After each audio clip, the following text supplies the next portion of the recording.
ದಾವಣಗೆರೆ ಡಿಸಿಯಿಂದ ಹೋರಾಟಗಾರರಿಗೆ ಧಮಕಿ.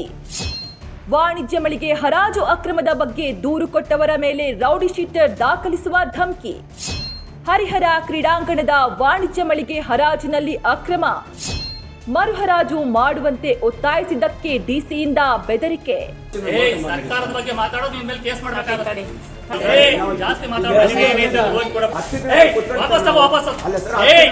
ಇದು ನಿಜವಾಗ್ಲೂ ಈ ಪ್ರಜಾಪ್ರಭುತ್ವದಲ್ಲಾಗುತ್ತಿರುವ ದುರಂತಗಳು. ಅಕ್ರಮ ನಡೆಯುತ್ತಿದೆ ಎಂದು ದೂರು ಕೊಟ್ರೆ ದೂರುದಾರರಿಗೆ ಜಿಲ್ಲಾಧಿಕಾರಿಗಳು ಧಮಕಿ ಹಾಕ್ತಾರೆ. ಹೋರಾಟಗಾರರ ವಿರುದ್ಧ ರೌಡಿ ಶೀಟರ್ ಓಪನ್ ಮಾಡುವ ಬೆದರಿಕೆ ಹಾಕ್ತಾರೆ. ಈ ಘಟನೆ ನಡೆದಿರೋದು ದಾವಣಗೆರೆ ಜಿಲ್ಲೆಯ ಹರಿಹರದಲ್ಲಿ. ಹರಿಹರ ಕ್ರೀಡಾಂಗಣ ಆವರಣದಲ್ಲಿರುವ ವಾಣಿಜ್ಯ ಮಳಿಗೆಯ ಹರಾಜು ಪ್ರಕ್ರಿಯೆಯಲ್ಲಿ ಭಾರಿ ಅವ್ಯವಹಾರ ನಡೆದಿತ್ತು. ಈ ಬಗ್ಗೆ ಸ್ಥಳೀಯರು ಜಿಲ್ಲಾಧಿಕಾರಿಗಳಿಗೆ ದಾಖಲೆ ಸಮೇತ ದೂರು ನೀಡಿದ್ರು. ಅಲ್ಲದೆ ವಾಣಿಜ್ಯ ಮಳಿಗೆಗಳ ಪರವಾನಗಿ ರದ್ದುಗೊಳಿಸಿ ಮರುಹರಾಜು ಮಾಡುವಂತೆ ಸತತವಾಗಿ 120 ದಿನಗಳಿಗಿಂತಲೂ ಹೆಚ್ಚು ದಿನಗಳಿಂದ ಪ್ರತಿಭಟನೆಯನ್ನ ಮಾಡ್ತಿದ್ದಾರೆ. ಆ ಮರುಹರಾಜು ಮಾಡಿದ ರೀತಿ ಮಾಡ್ಕೊಂಡು ಇವತ್ತು ಅವರೇ ಮುಂದುವರಿಸ್ತಾ ಇದ್ದಾರೆ. ಇವತ್ತು ಸರ್ಕಾರಕ್ಕೆ ಬರೀ 2,000 ರೂಪಾಯಿ ಬಾಡಿಗೆ ಕಟ್ಬಿಟ್ಟು ಒಬ್ಬೊಬ್ರು 4-5 ಮಳಿಗೆ ತಗೊಂಡು ಬೇರೆಯವರಿಗೆ 15,000 20,000 ಬಾಡಿಗೆ ತಿಂತ ಇದೆ. ಇದು ದೊಡ್ಡ ಅನ್ಯಾಯ. ಇಲ್ಲಿ ಸರ್ಕಾರಕ್ಕೆ ಮೋಸ ಮಾಡೋದ್ರ ಜೊತೆಗೆ ಇವತ್ತು ನಿರುದ್ಯೋಗಿಗಳಿಗೆ ಮತ್ತು ವಿದ್ಯಾವಂತರಿಗೆ ಮತ್ತು ಸಾರ್ವಜನಿಕರಿಗೆ ಕೂಡ ಅನ್ಯಾಯ ಮಾಡ್ತಿದ್ದಾರೆ.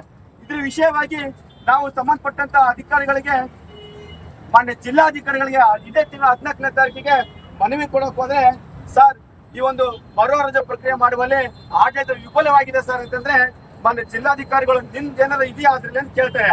ಸರ್ ನಂದೇನಿಲ್ಲ ಸರ್, ಆ ಮರುಹರಾಜು ಪ್ರಕ್ರಿಯೆ ಆದ್ರೆ ಸಾರ್ವಜನಿಕರಿಗೆ ಮತ್ತು ವಿದ್ಯಾವಂತರಿಗೆ ನಿರುದ್ಯೋಗಿಗಳಿಗೆ ಒಂದು ಉದ್ಯೋಗ ತೊಟ್ಟಂಗೆ ಆಗುತ್ತೆ. ಮರುಹರಾಜು ಪ್ರಕ್ರಿಯೆ ನಡೆಸುತ್ತೆ ಅಂತ ನಾನು ಅವ್ರಿಗೆ ಕೇಳ್ತೀನಿ. ಕೇಳಿದಾಗ ಅವ್ರು ಹೇಳ್ತಾರೆ, ನೀನು ಆಡಳಿತ ವಿಫಲ ಆಗ್ತದೆ ಅಂತ ಹೇಳ್ತೇನೆ, ನೀನು ಹೆಂಗ ಸರ್ಕಾರ ವಿರುದ್ಧ ಮಾತಾಡ್ತೀಯ, ಕರೀರಿ ಪೊಲೀಸರನ್ನ, ಆದ್ರಿಂದ ರೌಡಿ ಶೀಟರ್ ಓಪನ್ ಮಾಡ್ರಿ ಅಂತ ಹೇಳ್ತಾರೆ.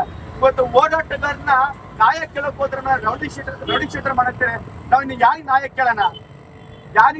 ಇವತ್ತು ಹೋರಾಟ ಮಾಡೋದೇ ತಪ್ಪ. ನಾವು ಸಾರ್ವಜನಿಕ ಹಿತದೃಷ್ಟಿಯಿಂದ ನಾವು ಹೋರಾಟ ಮಾಡೋದೇ ತಪ್ಪಾಗಿದೆ ಇವತ್ತು. ಆದ್ರೆ ಜನರ ಪ್ರತಿಭಟನೆಗೆ ಯಾವುದೇ ಅಧಿಕಾರಿಗಳಾಗಲಿ ಜನಪ್ರತಿನಿಧಿಗಳಾಗಲಿ ಸ್ಪಂದಿಸಿಲ್ಲ. ಅಲ್ಲದೆ ವಾಣಿಜ್ಯ ಮಳಿಗೆಯಲ್ಲಿ ಮದ್ಯದ ಅಂಗಡಿಯನ್ನ ಇಟ್ಟಿದ್ದು, ಮದ್ಯದ ಅಂಗಡಿಯನ್ನ ತೆರವುಗೊಳಿಸುವಂತೆ ಒತ್ತಾಯಿಸಲಾಗಿದೆ.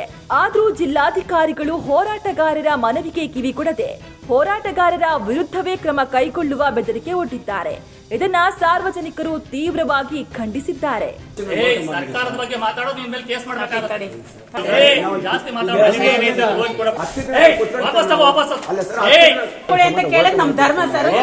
ನಿನ್ನ ಹೆಸರು ಹುಷಾರ ಮಾತಾಡ್ಬೇಕು, ಗೊತ್ತಾಯ್ತಲ್ಲ? ಹುಷಾರ ಮಾತಾಡ್ಬೇಕು. ನಂದೇನು ತಪ್ಪಾಗಿದೆ ಅದಕ್ಕೆ ಕ್ಷಮೆ ಇರಲಿ ಸರ್, ನಾನು ತಪ್ಪಾಗಿ ಕೇಳ್ಕೊಳ್ತೀನಿ. ಆದ್ರೆ ಸರ್ ಏನು ಗೊತ್ತಾ ಸರ್, ಇವ್ನು ಯಾವ್ದಕ್ಕೂ ಒಂದು ಇದು ಮಾಡಿ ಒಂದು ಆ ಕಡೆಯಿಂದ ಒಂದು ಕಳಿಸ್ತೀವಿ. ಇವನ್ನಲ್ಲಿ ವಾಚ್ ಇಡೋಣ,